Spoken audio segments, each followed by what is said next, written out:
Hello, everyone. Welcome to the podcast Real Talk with Sudhanya, and I'm your host, Sudhanya. Today, we have a very important topic body image. And my guest today inspired me to the next level. Her name is Anna Claire Flair, owner of Art by Anna Claire Flair. She's a mother of 8 months old daughter, Emily. Anna Claire is bold, energetic, enthusiastic, open, and dedicated human being who grew up in an entrepreneurial family in a small city in the south of the Netherlands. She entered the corporate world of finance and IT in 2014 with a vision of conquering a man's world wearing heels and carrying a briefcase. Instead, she unexpectedly burned out 2 years later. She spent 8 months at home and fell back in love with art and painting, her childhood passion. She decided to trust her gut to become an abstract artist. Now, she's traveling the world to empower women through body painting, helping them to increase their body confidence with celebration of their bodies, while also taking on a new challenge of balancing business and motherhood. Enjoy the podcast. What I am really intrigued and excited to talk to you is about your amazing career track. You started as an athlete, then a finance consultant Yeah. in the corporate, Yes. and then now you are a body painter, like an artist. Yes. So Who if I would have see, thought? yeah, like if you see, it's like from a body-driven job to a mind-driven job to a heart-driven job. Like that Yeah. really intrigues me. Like, let's start with the athlete life. Yeah, and I just want to add something because you said from a body to in the end heart Yeah, perspective, but in the also end body. it is body. Yeah, it's all Yeah, coming together in a way, wow. and mind. So yeah, it feels Yeah, like finally now all these three things are combined. that's beautiful. Yeah, But from an athlete point of view, I was young. yeah, It's interesting because back then it was so nice to have first of all, I never thought about consciously being an athlete. I was there from a very young age, started playing tennis when I was 4. So never really consciously decided to do that. It just happened. People just told you oh, you're good at what you do. And then all these opportunities are there. And right. your parents guide you in a way. And then suddenly you're playing 5 times a week, Yeah, 6 times, 7 times. So I think from an athlete point of view, that was never a consciously decision, but it made me who I am today. And what I really enjoyed about it is having a purpose every day when you wake up. And a lot of people, I think, only get to enjoy that when they're a bit older in life. And having that from a very young age, I felt very fortunate right. having that, but also it still kind of stresses me today in a way because I got so used to having that forever purpose. Right. And then when I got injured at an age of 16, which sounds very young, but back then it felt like I'd been playing tennis for such a long time. I don't know. It's, yeah. It gets you that purpose, and then now you're always looking for that same purpose. Right. Yeah. And that's been very. I think if I look back at the whole athlete point of view, that's the one thing that I'm still very aware of. That I was very happy to have that in my life, but also that's challenging right now. Right. So you like by purpose or goal, you mean like you were celebrated and also you knew you were good at it. So every day waking up, you knew that, yeah, this is what I want to do. I want to be Yeah, it's a like professional. Yeah. this higher purpose of achieving certain goals. Right. And for me, that was becoming a professional tennis player. Right. So everything you do, the Yeah. food you eat, like the time you go to bed, everything you do, and on the court, of course, Yes. leads to this one goal that you're trying to achieve. Right. And then once your career ends, in my case, due to an injury, then it's still quite easy to get that, because then you go study, and all these paths, they're very clear. So you constantly know what you're trying to achieve. Yeah, you know, yeah. the destination I want Yes. to reach. Yes. Yeah. Or not even yourself, but Yeah. other people kind of tell you where you should go from there without thinking. Yeah. I don't know. Yeah. So that is something, if I think back to that career, that tennis career, that's the one thing that comes up in my mind. And how was it when at 16 you were told that you cannot play tennis professionally, at least, and you had to change all your plans? It was very confusing. Yeah? Yes, very much so. It was,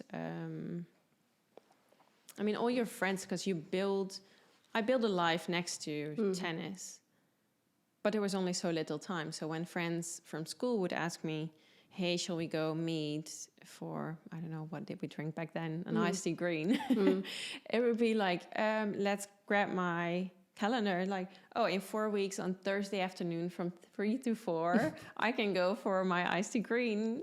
And yeah, that is weird. So then all the friends and the community that you build is around tennis. Right. And everything you do. So once, at the moment that they told me that I couldn't play anymore, I was living in Barcelona. There was a private school that I went to, and I was supposed to go there for at least a year.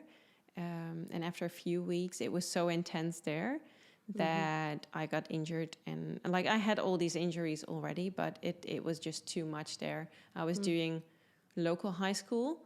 It was an American high school on campus. Right.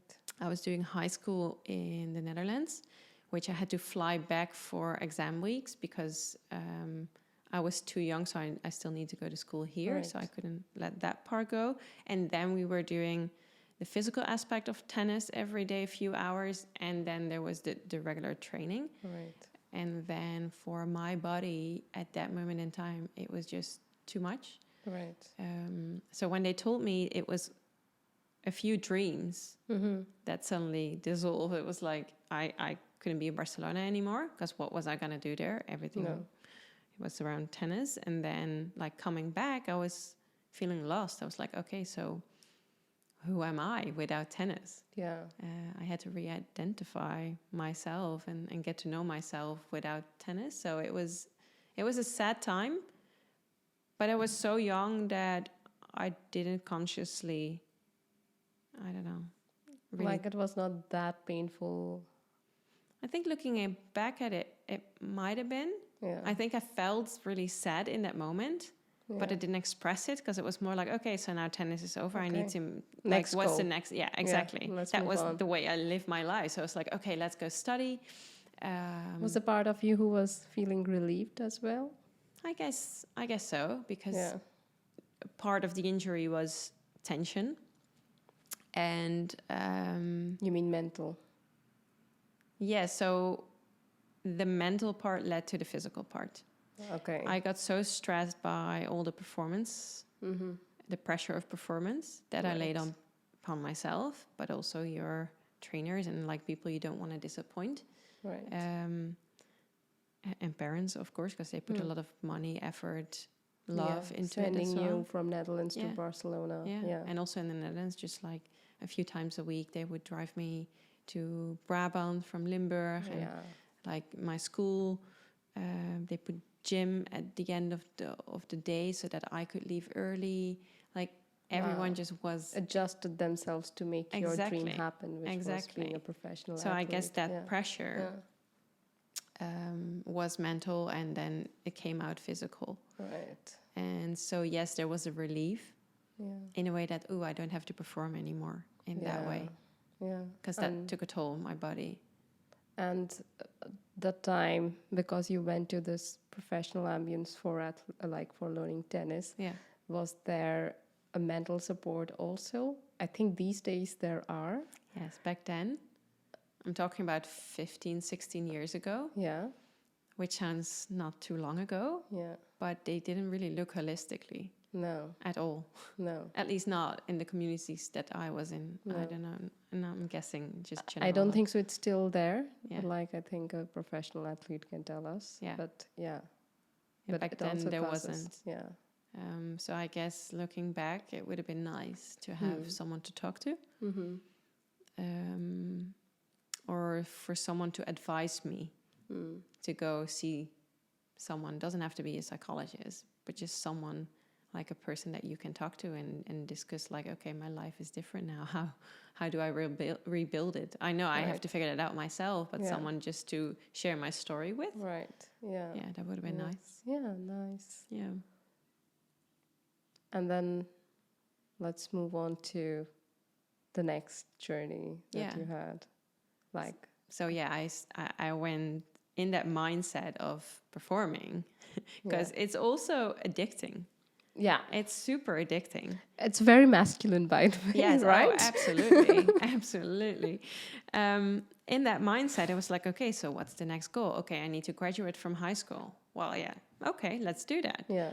Then a year and a half later, I graduated. I was like, okay, university is the next big goal. Yeah.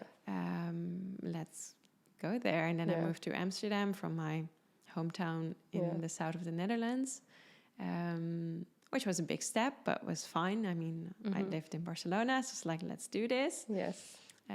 I went for my bachelor's business administration, more thinking, well, I don't really know. I never really thought about it because I was always playing tennis. Right. Yeah. It was more like, I don't like languages and I don't like scientific stuff. So you know what? I'm just going to do business and let's keep it general because I still don't know what to do. Yeah. Right. So that was business administration. Yeah. And that's what I did. And I put all that effort that I used to put in my tennis, I put that in my studies. So you were excellent in academics too. Well, again, I had that performance issue where I would study. I could study for 15 to 17 hours a day without a break. Wow. Literally, I would just sit there and had the feeling, and I had it all structured and like, okay, every day I need to do this and this and this. But that actually... It's extreme focus. Yes, it's extreme focus. And that made me perform less good than I wanted to because I was exhausted on the day of my exams. Yeah. Literally, I couldn't get out of bed because I had studied so much and I was so scared that I would fail. Right. Right. That again, the mental pressure that was like impacting your performance. Yes. And I had good scores. I mean, I had good scores. Yeah. But it wasn't as I wanted it to like be. The expectation is too high because you're putting so much of effort and hence like you're never happy. Yes. And I couldn't sleep because of it. And then that would impact my performance again. Yeah. So it was just a habit that I applied to every part of my life, I guess. And like the perfectionism as well. Like, I know, like I'm a recovering perfectionist, so I can relate. Yeah, so, but I mean, still, I was doing it. And I was enjoying it, not necessarily the subjects, but I guess the life around it. And making friends and starting like the excitement of a new city. Yeah, that was all very good. And I had that goal, I had that purpose. Right. So I guess that's a recurring kind of theme in your life. And that also made me go abroad again. So I did an exchange in Cardiff in Wales, which was amazing. Like that was the first time I think in my life, literally in my life, that I could let go. I was there and I was like, I'm just going to be, you know how you move to a different, you move to a different country or speak a different language than what you're used to and you can just be a different version of yourself. Right. And I decided just before my plane left, I was literally like, okay, I'm going to be that version of myself that's relaxed. I don't even know that person, but I'm going to be a relaxed person who's going to enjoy herself without too much pressure. Yeah. Like the subjects there, they don't really matter as much. Right. You just need bare minimum. Right. And just enjoy life. Yeah. And that's what I did. And I really, really enjoyed it. And you saw that part of you like, hey. Yes. And I liked it. Yeah. I liked it a lot. But when I came back, I... Again, got into the like lifestyle. Yeah, exactly. Yeah. But so that was but that also then again, this is addicting as well to Right. like on the one hand the performance, but on the other hand the excitement of new cities, new people around you that you can learn from, and that you can also, Right. I don't know, see different versions of yourself. Yeah, exploring yourself and the world, right? Yeah. When you see like how you react to different situations, that's amusing. That's why I'm here. Yeah, exactly. So when I graduated from my bachelor's, Yeah. I applied for an internship Right. at IBM, Mm-hmm.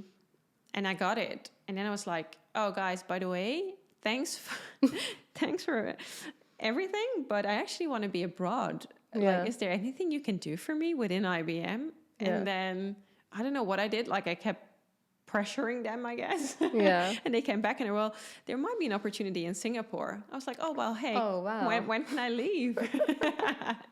And it took a while visa-wise, and it was difficult to get there, but I got there. Yeah. So after my bachelor's, I went to Singapore for 6 months, an internship at IBM, and I did some more there. And again, I had that different version of myself, like another different version. Singapore is so different, right? Yeah. Like It's in many ways, it's also very similar to the Western lifestyle. Yes. But also like in terms of weather, food, culture, people. Yes, it's super different. Yeah. And it's also, in a way, it's very Americanized and Asian very version. Asian. Yes, Yeah. exactly. So I met people there that would tell me, like, oh, I sleep every other night because they were working so hard. I mean, as a Dutch person, that is not something I can relate to. Yeah, I can work hard, but this is something completely different. I had that experience because I worked for 1 year in Singapore. Yeah. And for 1 whole year, every single weekend I went to office. And once, even for a delivery, we were there for like whole night. So that's the culture. Yes. Which is not so fun. No, it's crazy. Yeah. That still stays with me right now. And I'm like, oh my God, that's insane. Yeah. So that's next level. Yeah. And I also saw that I didn't want that for myself. Yeah. So I guess that's good as well, because I had that after my tennis career. I always felt like, okay, the next thing that I want to be is this girl on heels with her briefcase in her suit. Corporate girl. Because my parents, they are, they work for themselves. They have their own business. They're business owners. I was like, no, that's not going to be me. I'm going to be that girl on heels in a men's world, corporate world. So that Rule them. Yeah, exactly. That's what I envisioned for myself then. Yeah. And in Singapore, I saw a few things that I was like, maybe not that not extreme. like that. Yeah, exactly. But coming back, I moved to Rotterdam. Yeah. And there I started my master's in business information management. Right. So basically being the bridge between business and IT, trying to understand IT, but also like knowing how to tell the business side how to do. It's a very important part, like, yes. Like of the corporate, which we still struggle, by the way. Yeah, like I guess. Yeah. I guess the communication part is is the key thing. There. In every industry, but like in corporate, we still struggle like IT language and like business language, because I come from the IT world and like, And it makes sense, right? Because it's such a different... Two different languages, completely. Languages and also the cultures and everything. It just either clashes or not, like, but then people just don't understand each other. Yeah, and indeed, like communication is so key, and still there is such a huge gap in the market. Yeah. And that's why like I still love being in corporate for one of these reasons, like get to learn two worlds. Yeah, definitely. Yeah. Do you have an example of like that you've recently maybe encountered that? Yeah, like it's been 15 years and like I exactly do like what you told about, but like I think you went from business to IT and me from IT to business. So I know the tech world, how the tech world works and the nerds work and how the developers work. Yes. But like I was always interested in like how the business talks, and hence I pursued like traveling in different countries, communicating, learning different cultures and how like that industry works. And I realized that like it's like both live in their own bubble, but both need each other, because like without business, IT cannot work, and IT thinks like, okay, we make the whole world rock. So like I would say there are like so many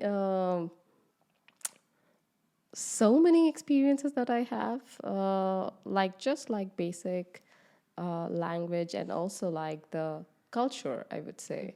Like, because like when it comes to business language, for example, it's like a bit vague and like out of the world kind of. And when it comes to the tech world, it's like very detailed and nerdy and like using, you know, specific technical jargons which scares everybody and like, oh my god, I'm this dumb person. Yeah.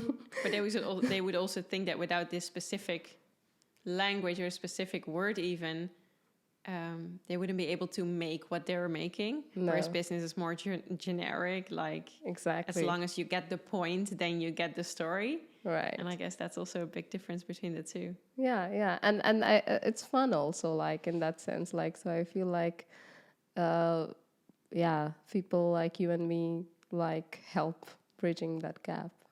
Well, I'm not anymore. Yes. So, but you did once upon a time. Tell me that story. Absolutely. No, so after my master's, I started working at EY. And I was super excited. They already signed my contract when I didn't even start my thesis. And I was like, oh my God, this is great. It's exactly what I envisioned. Yeah. And so I started working. I loved the people. I loved, like in a way, they've created a really nice community, I guess, of people that just love is a big word. They enjoy working together. So I was very surprised how well I got along. Not that how well I got along, but more how serious in a way they took me, even though I was this very young, tiny for Dutch. In the Netherlands, I'm very tiny.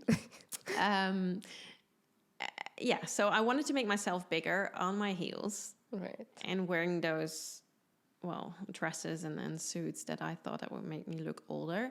I felt that was necessary, but in the end I also felt very appreciated. So that was super nice. That was something that surprised me. But so the idea of what I did, I really enjoyed. The impact I could possibly make, I really enjoyed. But then what I did on a day-to-day basis really drained my energy.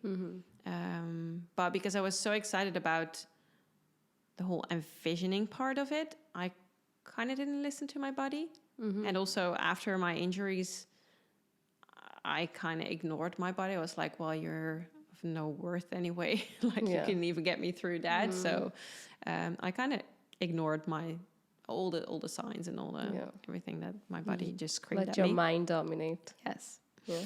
And so I did that for a year and a half. Yeah. And I enjoyed the dinners and all these type of things. But then I went on a holiday to Bali. And I was with my family-in-law. And my boyfriend, he's half British and half Indonesian. Oh, wow. So he was going to meet his grandma for the first time again in 20 years. And I was the one crying the most. Wow. And then I was like, well, this is weird. This is not like me. I don't recognize this version of me. What's going on? And so I was there for 3 weeks and I talked a lot. And I realized that I needed some time to myself, that I had actually never, except for that period abroad, been able to relax and to just chill and have fun just for the sake of having fun without purpose. Right. So I decided there that I wanted to take some time off, maybe 6 months, to go back home, tell the partners to have some time to myself, like unpaid leave. And so I did. Came back, I told them. And then they were shocked and they were like, well, first of all, we want you back. But also you're very young. So maybe instead of just saying yes to the unpaid leave right now, maybe go see the business doctor. Yeah. And how did you say business doctor? Yeah, like the corporate doctor. Yeah. So I did. And well, he told me, he diagnosed me with a burnout. Okay. And then I was at home for 8 months, which was completely unexpected to me. Like, Right. I'd never thought of that at all. So, like, just for everybody's knowledge, what are like the typical signs of a burnout? They're different for everyone, Yeah. but in general, it's that you're completely out of energy. There's a lack of motivation to do anything. And there's a lot of physical things that you can possibly feel. Like, it's so different for everyone. Like pain. One person has like extreme headaches, whereas another might be sick all the time. Or for me, I had so many flus all the time. Right. Suddenly I didn't have a voice anymore. Yeah. But also there was so much tension in my body Right. that I would have like sore muscles without even doing exercise. Right. But they weren't very obvious for me. But maybe because I'd already So used to struggled. it. Like, yeah, exactly. I think that's why I want to create that awareness that we think this is normal. Yes. You accept it. You accept it. And like, these are not extreme, right? Yes. It's not like a heart attack. Yes, So like, you can live with it, and with time you ignore. Yes. And until a moment that you can't ignore it anymore. Exactly. And that can be the heart attack, but there might be Like luckier people also Yes. who take steps beforehand. Yes. Yeah. Yes, and so basically I got diagnosed with a burnout, and I was at home, and I was like, well, this is weird. What am I going to do? And so I worked on self-development a lot. So I took it to another extreme. I needed another goal. Yeah. Because that was what I was used to. So I went into like meditation and all these type of things. And well, just to clarify, all these things are like meditation, yoga, walking, going into nature, reading like a million books about trauma, about meditating, about like all the things. Spiritual. Spiritual, Ayurveda. Well, Oh, wow. yeah. You have to teach me. Well, I can't really remember anymore, but back then I found that very interesting. Yeah. But it gave me a sense of purpose. Yeah. And also I just like, I finished everything on Netflix, I guess, back then. Or we'd still download back then. But but it was, I think, one of the best times in my life, looking back on it. Of course, like people say, but was it hard as well? Yes, it was hard. Yeah. But also not very much, because for the first time I did it without guilt. I relaxed without guilt. And there were no deadlines. No. Nothing to like. I was okay with people worrying about me without feeling the guilt that I needed to kind of keep in touch with everyone. Yeah. So I guess that has also been the point that things completely changed around for me on a social perspective. Right. Because the year that I burned out, it wasn't only... It was mainly lifestyle. It wasn't so much only work. Yes, I worked 60 to 80 hours a week, and it was a lot. But the fact that I couldn't control kind of my life, I was constantly behind. I couldn't do the laundry. I couldn't, like, I had never time for doing dishes, like super simple, basic things that would always give me that sense of a rush, because I was like behind. Yeah, you're doing the chores. Yes. Yeah. And then my boyfriend at the time was living in London. So on Friday night, I would fly out to London and come back on Sunday night.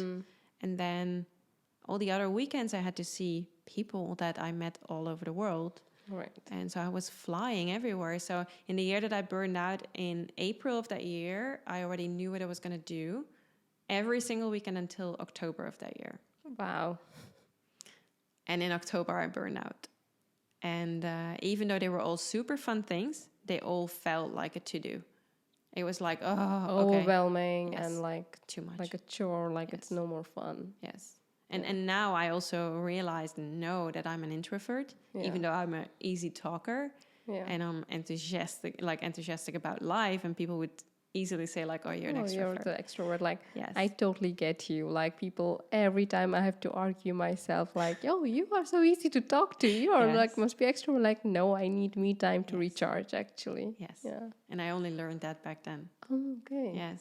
Yeah. It was like, oh, Yeah. this is nice to know. Yeah, it's So, self-discovery. Yes, Yeah. absolutely. Yeah. So that all happened then. And then that was, I guess, the part that I wanted to get to was I also started thinking about what did I like when I was young. Yeah. And that was art. When I was super young, the only thing I would do, my parents would never, like, they would bring me to a restaurant and they would get bored in the restaurant and I was still like drawing and painting. Right. But somewhere along the way, I started playing tennis. And also think back to all the American movies that we watched when we were young. They're always talking about like the groups, like you're either artistic or you're there's so many. Like either you're a doctor or engineer, either you're artistic or you're scientific or and you're nerdy. musician, or you're super cool, or like all these divisions that they make in school. You're either sitting at that table or you're sitting at that table. So in my mind, I could never be creative and athletic at the same time. Right. I made that like decision in my mind, I think, based on those movies. Like also like social influence, like, and also like maybe like what's more valuable, how will people accept me more if I'm an athlete, people will like respect me more, like me more than doing abstract painting, which I enjoy, but like it's of no value to somebody who is seeing it. That's like it's not true, but like that's the social construct that we live in still. Absolutely. And I think I never really put the two next to each other because I was too young to actually make a conscious decision. Right. But it did influence me, and it put tennis over art and creativity. Yeah. And I even actually always told people, like, I'm not creative. Yeah. And now it's my life. But I always thought that I wasn't creative. Right. When growing up. Yeah. Which but is then you ended up like being an athlete, consultant, corporate, which itself is quite creative, by the way. Absolutely. But not in the most basic form. Let's just put it that way. Right. I couldn't think of creativity as in playing with words or speaking or like all these type of things. Whereas now I think everyone is creative. It just comes out in a different way. Exactly. And art as painting is just one part of it. Right. But back then, so let's just go back to the burnout, because there I realized like, oh, wait, but what did I like when I was young? That was painting, that was art. And so I started experimenting with the mandalas, and I was like, oh my God, I hate that. I don't want to be painting and drawing within lines. I need to get out of them. Like I get stressed. They make me stressed. Cool. That's actually a big revelation, right? Like you don't like limitations, because in mandalas you already have the construct and you need to fill in color. Yes. You can fill whatever color you want, but still you need to fill in within that periphery. Absolutely. Oh, wow. And they're made to relax. Yeah. But they cause a lot of stress on me. Yeah. Yeah. And so that was my kind of nudge to explore other things. Yeah. And so I started picking up painting on canvas again. Right. And whereas a lot of people that I now get in my studio that want to learn more about abstract art hate that first little thing they have to do on a white canvas, because they find that scary. They're like, where do I start? Where's the brush stroke? Like, I need something like that I can hold onto. And but I really, really enjoyed it. I could start a new canvas every day. I love that first brush stroke. That just is the base for all that's yet to come.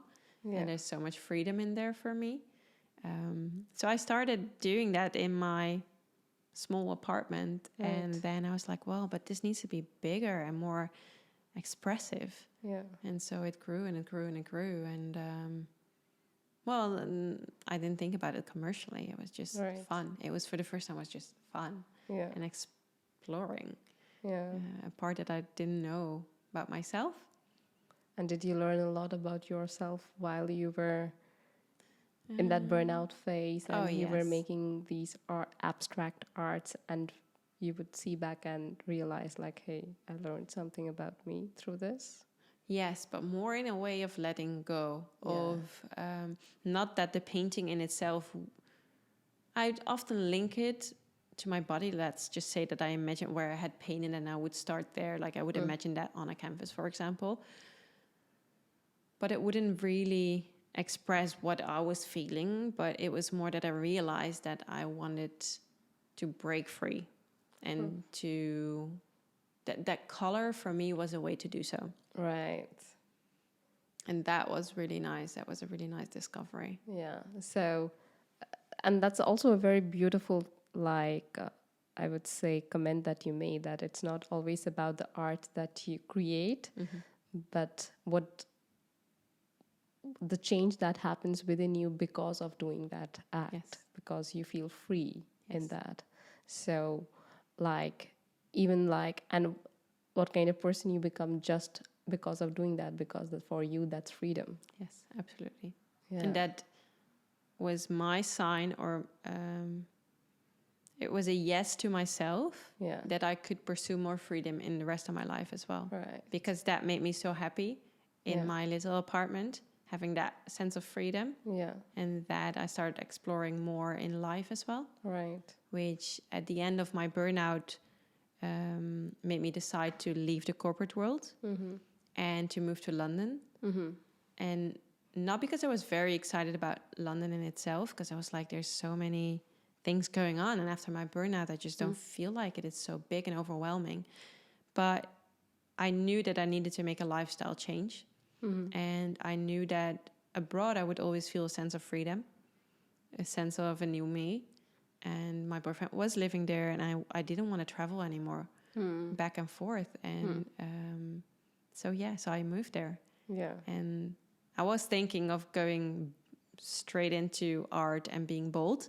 Yeah. But then I got a job offer from a startup. I was like, well, that might be more creative. That might be different. Right. So I said yes to the So startup. it was like an artistic job or a... No, it was in accountancy. Okay.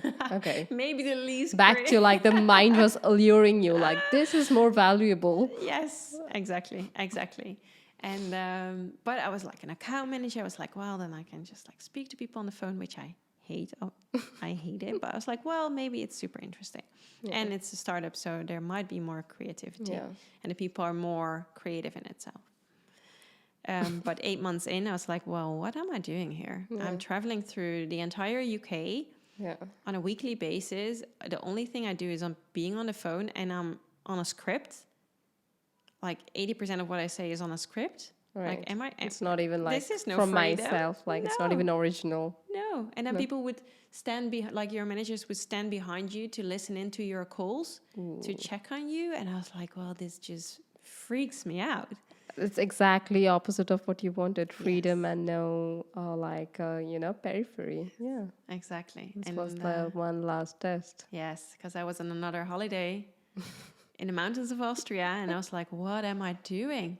I was there for 7 days, and I for 5 nights I could not sleep. I was just like, I couldn't sleep. Can't chill. Yeah. So, yeah. I was so, I don't know what I was, but so tense and so alert.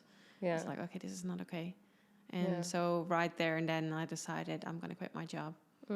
I'm going to become an abstract artist. And so I did. And that was the best decision ever. Wow. And now you do it commercially, happily. Yes. Wow. Yes. It's been 5-6 years now. Wow. That's like amazing and very bold of you, Anna Claire. I Thank would you. say, to make these bold decisions to move from what is stereotype celebrated to, be yourself. Yeah.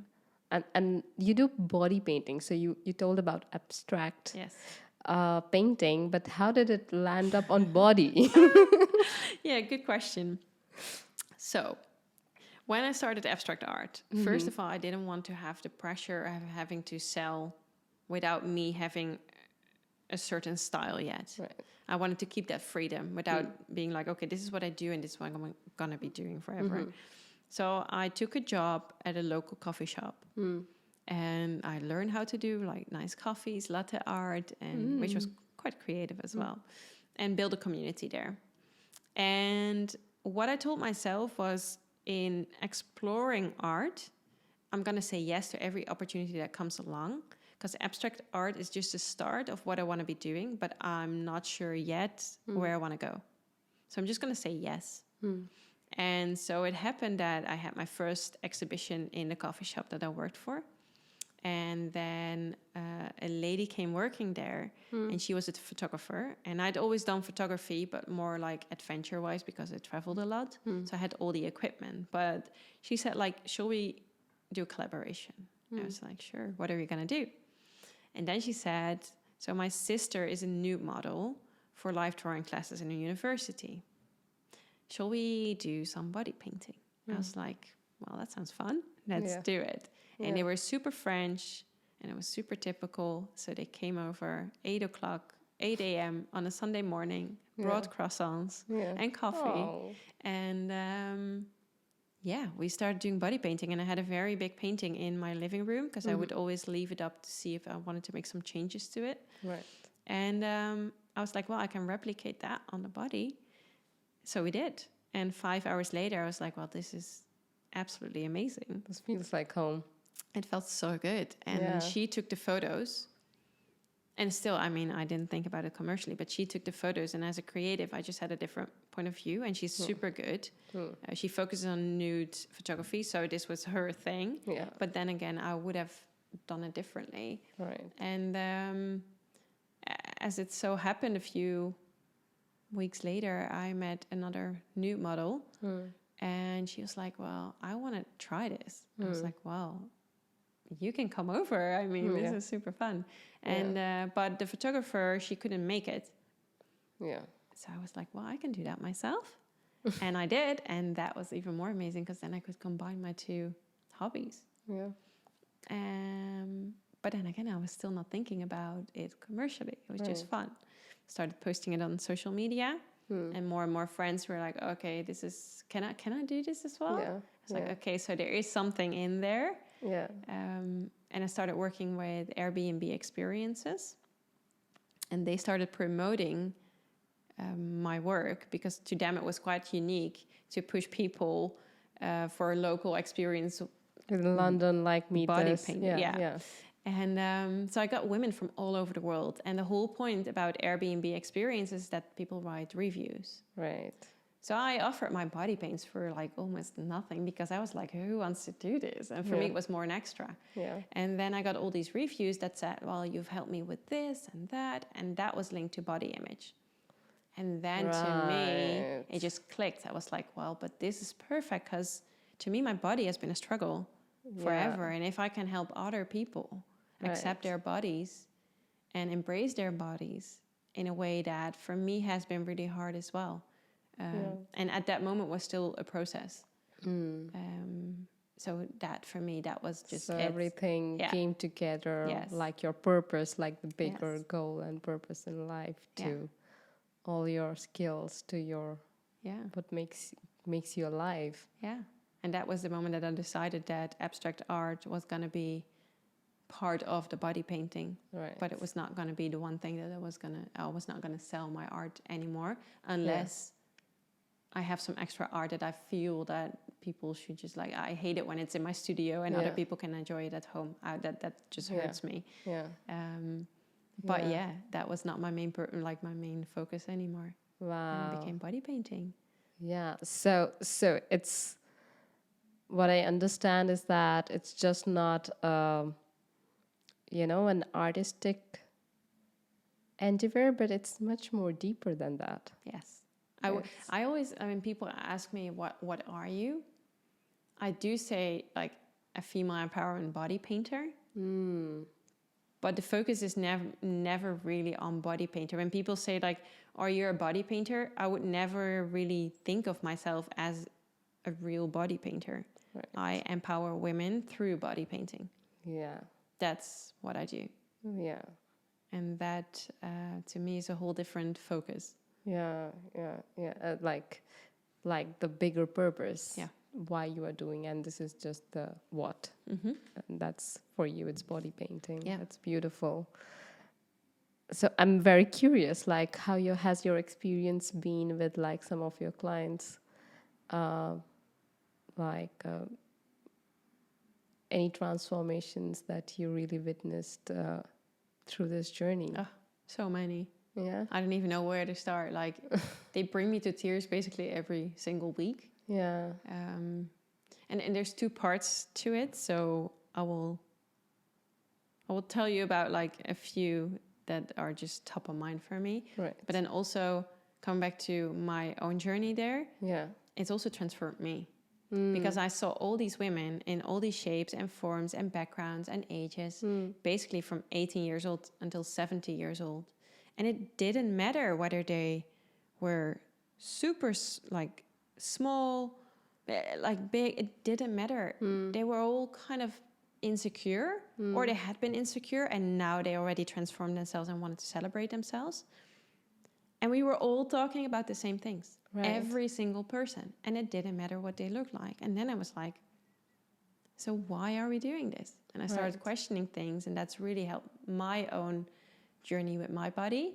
Right. So that's been super interesting to me and for me. And then client-wise, I've seen everything. Like basically, one of the examples that always stays with me was actually one of the first women I body painted. This was in the UK. It was a lady. She was around 60 plus. And she has she has alopecia, so that where your hair are falling out. Right. And she had that for over 20 years. And she never told anyone in her life, except for her husband, her ex-husband, and her 2 daughters. So she was wearing a wig. And the hairs were tattooed on her face, etc. But imagine how it must feel to have that without being able to tell your best friends or anyone, like, and not going to the beach. You're constantly hiding, which is so much of work. Oh, yes. And right then, in that body paint session, which she didn't expect herself, she took off her wig. Oh, wow. And we shoot photos with like a fist in front of her face, but with a bald head. And I still get chills when I think about it. Even I'm feeling it. And then she used these pictures to tell her friends. And she never purposely did that. It just happened in that moment. She was like, I'm here, so I'm just going to do it. And then half a year later, like for me, it was super cool that she did it there, but I didn't know what the impact was. And then half a year later, she came back with an email saying like, you can't even imagine how much it has impacted my life because my friendships are so much deeper. And she started like running, and she started going on holidays by herself, and like the sense of self came in because you have more acceptance that this is who I am. Take it or leave it. I don't want to be in the social hiding. And that makes me always question, because what you said is indeed true. It's like you and me are not alone in this journey. Every single person, I would even say guys also. Yeah, absolutely. But like especially with females, like it's a collective challenge that we so hate our bodies. And so right from like menstruation, that is being so much like a, we almost feel like it's dirty. Yeah, it's dirty. Yes. It's something that constrains us. Yes. It's something that is like, it makes us less stronger than men. Yes. And there's so much of taboo around it as well, right? Absolutely. There's now new research that girls from the age of 7 already start saying that they want to be on diets. And that it's mostly linked to, of course, society and everything they see, but also the way their mom sees themselves and how that reflects on them. Yeah. And that's so painful because, as you said, it's a collective pain. Yeah. So it's very easy as a mom to give that to your daughter as well, or your son, to your child. And so it's very painful to hear these constant stories. And everybody's living in their own bubble, right? In their own cage of suffering that, hey, I'm not beautiful, but every other female is beautiful. Every other person, it doesn't matter what's your color, like size, whatever. Everybody goes through it from time to time. And then we're scared on the beach to show our bodies because we're afraid of what other people on the beach think. But everyone on the beach is too busy thinking about themselves. Yeah. It's painful. Yeah. Like, and that's such a big, I would say, challenge in the world. Like it's such a traumatized way to be, because that does affect our self-esteem, that does affect our relationship, and hence we cannot have more authentic and meaningful relationships. So in that sense, what you're doing is like much bigger Yes.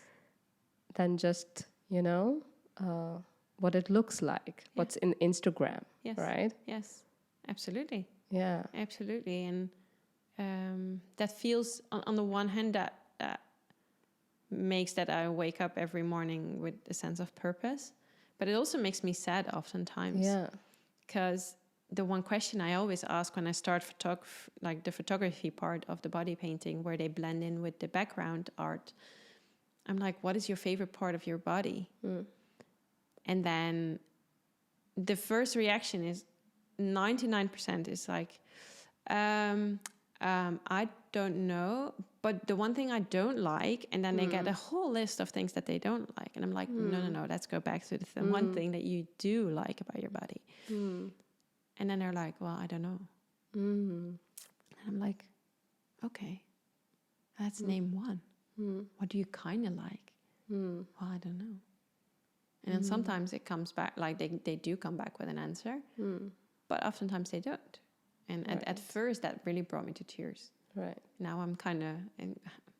Yeah, it's a journey, yeah, right? yeah. Like, and I know that also by being there, they're already making the first step like the into awareness. self-love and all that kind of... It's not the answer to it, but the fact that they're there already means that they've overcome something and they're in they're in a transformation. Yeah. And it doesn't matter if they don't see it right there and then. And then Right. maybe a year or 2 years later, sometimes I get an email and says like, oh, well, that day planted a seed, like, Yeah. so I already know that it's not about that one moment anymore, No. but about the decision to choose for themselves, Right. which comes together with the body painting. Right. Yeah. Yeah. Like, that's so beautiful, Anna Claire, what you're doing. Like, Thank you. Like, we need more of people like you to really love our bodies and, to accept it. And that looks very small still, but it will impact in such a huge way.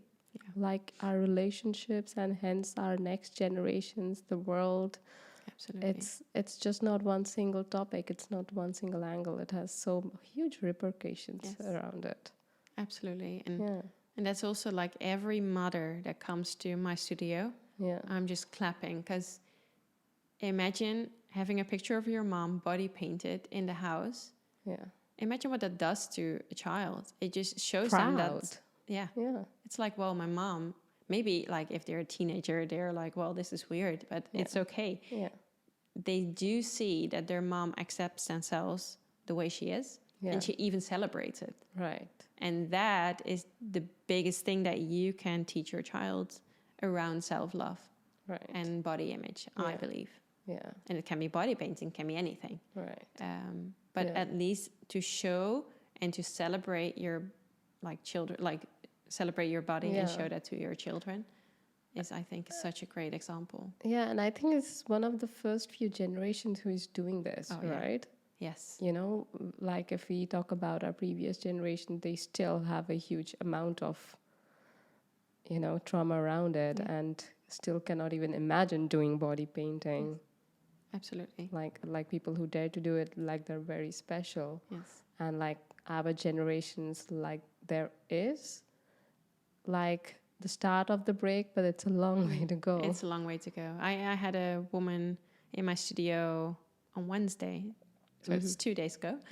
And the beautiful thing was she was very proud of herself. And the reason she was there was to celebrate her body and everything it did and does for her. Which in itself, without a very big story attached to it in a way, is quite unique in my studio. Because oftentimes they come with a story of like breast cancer, anorexia, or something like motherhood and changed body. So many examples. But this woman, she came and she was like, no, actually, I'm just here because I want to celebrate my body.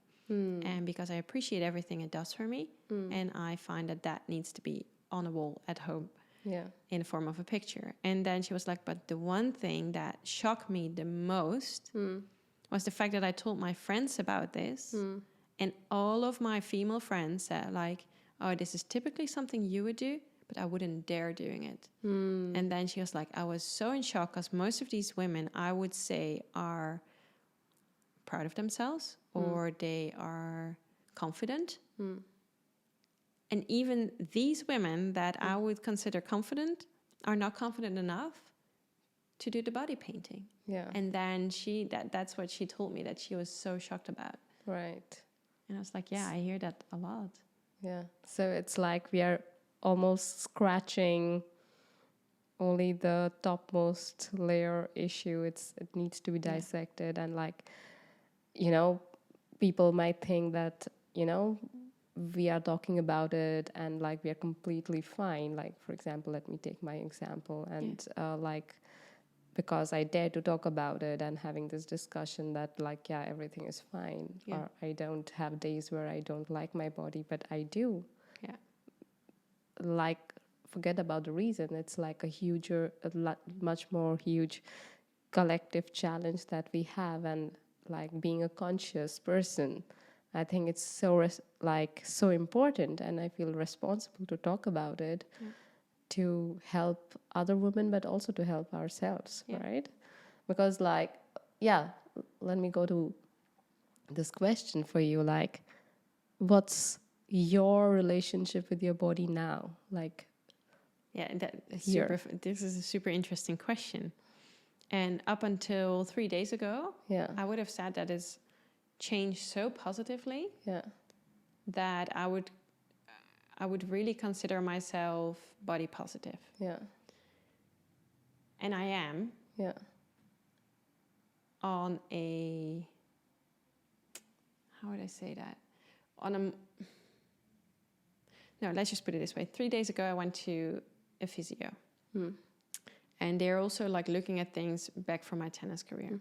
And psychologically, like they were checking on my breath and doing different things. And I had to talk about positive things about my body. And then we were not talking about how it looked from the outside, because that, I would say, I've completely transformed from being insecure about my little belly, which I'm a size 34, 36, but I was always very conscious about my body and not feeling very secure about it. I've completely changed that around because of body painting, for which I'm super happy. Like, I always, like, you're such a beautiful person. Oh, thank you. I can't imagine that you would have thought about it, but this is typically the challenge. People think that, like... But it was insane. Like, I would always think about it. Yeah. Always. I was always comparing, and it was very tiring. And I never talked about it because I was like, well, that's part of being a woman, maybe. It's a battle inside. Yes. Yeah. And so for me, that, I think I healed through the body painting and having all these women in front of me that showed me that it's crazy to think this and have, like, all of us to think this. Yeah. But then this physio asked me, like, just say one positive thing about your body, the way it moves. And growing up, the way you learn moving. And I was just like my clients. I couldn't think of one positive thing. Wow. And I was like, well, I was so aware of not being able to say one positive thing. Wow. But I just couldn't. And I was like, wow, this is super interesting. Wow. So there's still so much negative talk on the actual performance of my body, and not the looks, but the performance, which also is body image, obviously. Right, yeah. So, It's crazy, right? Yeah. Like, when you were saying that, like, oh, I do that all the time with myself. Like, I always think, like, oh, my knees pain, not working right. Oh, I wanted to do workout and I can't do this. Yes. But never, like, celebrate, like, you know, I can walk. Yeah. Exactly. And, exactly. And so that was, for me, was a big eye-opener. It's like, oh, well, but that's a different angle to it that I haven't explored yet. Yeah. And you're a mother, like, fairly still young, because your daughter is 9 months, 8 months? Yes, she's 8 months. 8 months. This week, yeah. Yeah, that's so exciting. Yeah. And that also is like a huge journey, right? Like where Yes. your body changes and you also are aware of this huge creative uh, part of your body that can create humans. Yes. And for that, I'm so proud. Yeah. And that's for me big celebrations and accomplishment for myself and by myself, that I gained quite a lot of weight during pregnancy. For how tall I am, I gained a lot of weight. And I not once have worried, not even for a second, of the weight, like losing the weight. I just kept eating what I thought I needed to eat, and even if that was fat or it wasn't good, and generally I eat very healthy, but I didn't care. I was like, I created this human being, and she's here, and I'm enjoying my time with her too much to even think about losing the weight. And I'm just very confident that it will go back the way, and it doesn't even have to go back to the way it was, because I created her, and that's changed me, and that's great. But I don't know. I haven't even thought about it once, and now I guess I'm back at I don't even have a weight scale. Back at my starting or bounce back or how they call it.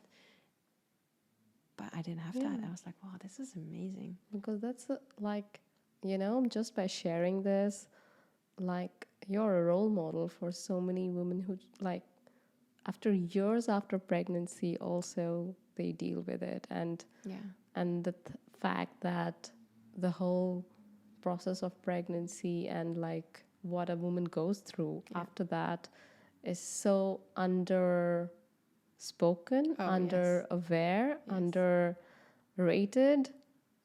Like how our work, like corporate styles, our lifestyles are, like it's so very like I get amazed when I am still not a mother, but when I see my friends going through it, and when you get to know the nitty-gritty details of what it takes, like right from the day you are pregnant to the day you are birthing to after postpartum. When I hear the nitty-gritty details, I'm like, I get like absolutely scared and in awe about. Well, I didn't know anything about it, and I was like, what is happening? Yeah. I didn't have much friends that were pregnant before me. I was just in shock. I was like, well, I thought you were pregnant, and well, you can be a bit nauseous, but hey, that was what I knew, literally. And okay, and probably birth and delivery are going to be a bit painful. Things can happen, but I didn't even know you had a placenta that needed to come out afterwards. Like I was so unaware. And we don't talk about it. No. And once you get into the scene on like social media, suddenly there's lots of information, but I mean, that's for the 100%. And also like the mental and the emotional aspect of it also. Like people think, like I was reading a book where like females who are working and they have some deadline, sometimes it's expected that, oh, I'm going to give a birth, like okay, let me delay the deadline by 2 days. And you just pop out a baby and you have to deliver deadlines, and I'm like, how insane, inhuman is that? No, that's crazy. I couldn't imagine doing that. Yeah, like people do that. I read a book, I think it was called Expecting Adam, and there is this lady who was working at Harvard University, and she had some deadlines, and this is how the world is. And I was like, wow. That's insane. Yeah. It's like, but yeah, thank you for sharing this as well. Yeah, you're welcome. And on a final note, you also mentioned that after all this roller coaster life and what amazing things life had to throw you, and you took it so well. Thank you. You mentioned that you are really happy, absolutely the place where you are, and that's a very uncommon feeling for you. Would you like to elaborate? It's very confusing for me because I started this podcast, but my own journey, saying that I always had a purpose in life, and more so a drive to achieve more. And for the first time ever, actually the moment I got pregnant, Yeah. I lost my drive. And then, not in a negative way, Yeah. I could finally kind of relax in where I am. And Right. it's so confusing to me because I, especially at the start, I was like, I need to be doing more. Yeah. Like, what's going on? I don't understand. Who is this person? Yeah. What is driving me? Where did I go? And I'm still in that process. Yeah. And now so it's been a year and a half almost. And I feel good about it. I'm like, wow, okay. Maybe it's just a phase. Maybe soon there's going to be new inspiration to take things to a new level. But right now I'm just so happy with where I am, who I am, what I can be to my daughter, who I can be to my clients and for my clients, the work I do, that I created that myself, and that I make an impact, and that I can have my own schedules and agenda. And I don't know, everything is just like, oh, but maybe I don't need more right now. Maybe this is it, and maybe I can like enjoy what I created. It's like a sweet spot for the freedom, and if I can translate it to like my part of the world, you're not playing the numbers game, like I need to achieve X amount of clients with X amount of revenue with like 110% growth with amazing expansion, because like I want to scale it at double the rate kind of a life. Yeah, and which we are so used to. You still have your numbers because you're a business owner, obviously, and you still want to grow. Yeah. But you also know that, or at least me right now, I know there's limited time because I want to spend time with my daughter, and I know that she's only going to be young for 4 years. Then she's going to school. Yeah. So I can enjoy the freedom that I created. Yeah. And of course I need to still perform because I want to be, but I can perform on the job. Yeah. And by sharing what I do, I just now trust, which is new to me, trust that the right people will come that are ready for this transformation. And that to me is a new concept. So I'm not pushing, I'm not pulling, I'm just being. That's, I think, it's mind-blowing, by the way, for me. For me too. Because because like I'm such a control freak. The moment I think like, okay, I'll have a baby, next moment I need to go back to work, otherwise I'm going to lose the whole control over my life, and I'm going to lose all the things that I have achieved till now. Because I don't trust the future. And I just don't. I feel like I have to always do and be in that momentum. But never I think like, oh, now I can chill and relax, and there will be a calling when I'll get up and things will fall into place. Wow.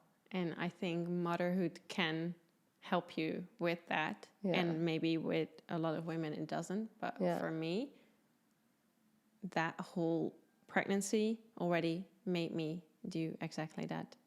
Just be like, okay, relax and see what the future holds. This is a concept I would like, just not for females. I think it's like a mind-blowing concept also for males, because there is so much of pressure on them to go out there, be the hunter, like, play the status game, grow, and then only you will be respected. The moment you rest, you lost the game. And that has led to a lot of trauma as well. Oh yeah, absolutely. Yeah. And I think especially for male, it's not accepted to go and sit down for a moment. There's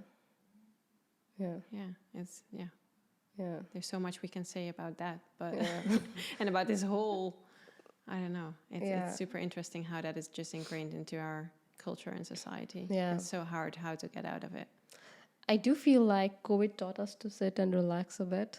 Like the last 2 years that had happened, we were forced to sit, and we were so alien to that concept of not having that social lives, like like running. I think that got us to knowing that, hey, Mother Earth universe is teaching us Yes. it's time that you can chill. It's Yes. fine. Things will fall into place. 2 years back, we did not know that we'll get back here. Yes. Things will fall into place back. We did not know that. It was uncertain.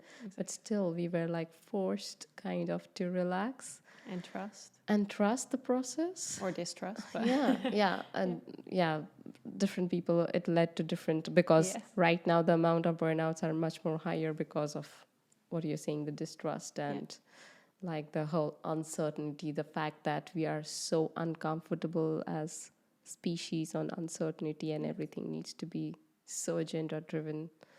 And the reverse is not true, that it's not like you do nothing, you take no actions, but also like there is this balance in knowing that, that when I'm ready, things will fall into place. Yes. And that's, I still want to add that it just, like, you still need to put in the work. Yeah. So this is also just, while you plant seeds, you work on it, you nurture them. And then at a certain point, you can just like grab sounds like, how do you say that? Like, the flowers are there. Pluck the flowers. Yeah. And then there's gonna be, I think there's just like all those flows in life, and then there's gonna be a point that you want to work on something again with the same amount of enthusiasm. Right. The different seasons of life, to go with the flow. Exactly. When it's winter, chill. Yeah, exactly. Yeah, when it's ready to run. Yeah, Yeah. exactly. Yeah. That's beautiful, Anukar. I loved it. Thank you. And I will not let you go right away because we had some really nice real talk. And on a final note, what I do is that I ask my guests the same set of questions, around maybe 5 to 10, random. You don't know what I'm going to ask you. So be prepared. And I'm like, but no, don't be prepared. You can answer whatever you want. Just shoot. Yeah, it's just one-liner questions. You have only a one-liner to reply back, and there is no counter on that. Perfect. Yep. Yes. Okay, ready. My first line is, I think this is related to the topic that we spoke about, body positivity or body neutrality.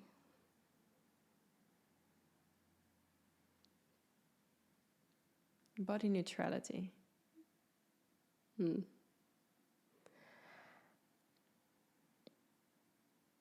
Casual sex or committed sex? Committed sex. Porn is healthy. Sorry, what was that? Porn. Or? Porn is healthy. Oh, porn.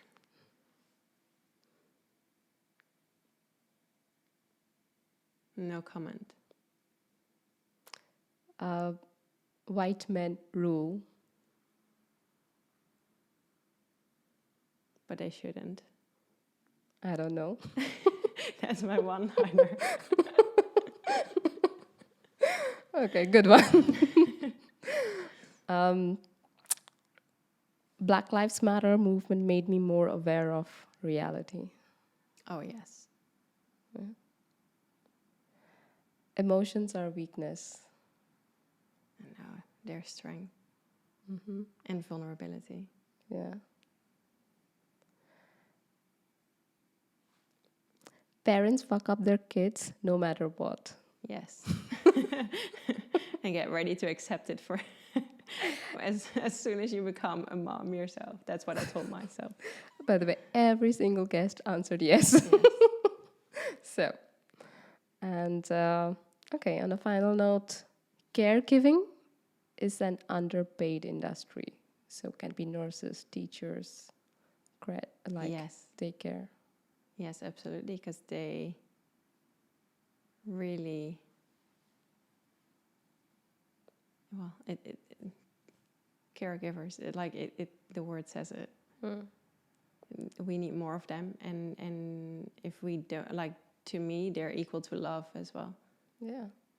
And if you think about it, because you stand for female empowerment, all these industries are female led and they're so undervalued, right? Yeah, and I think you can't put a number on love. Yeah, You can't put any money. right. Like it can't be equaled by money. No. Yeah, true. Thank you so much, Anna-Claire. I had absolute pleasure to indulge in this discussion. I think it was even more than an hour and time just flew by talking Thanks to for you. having me.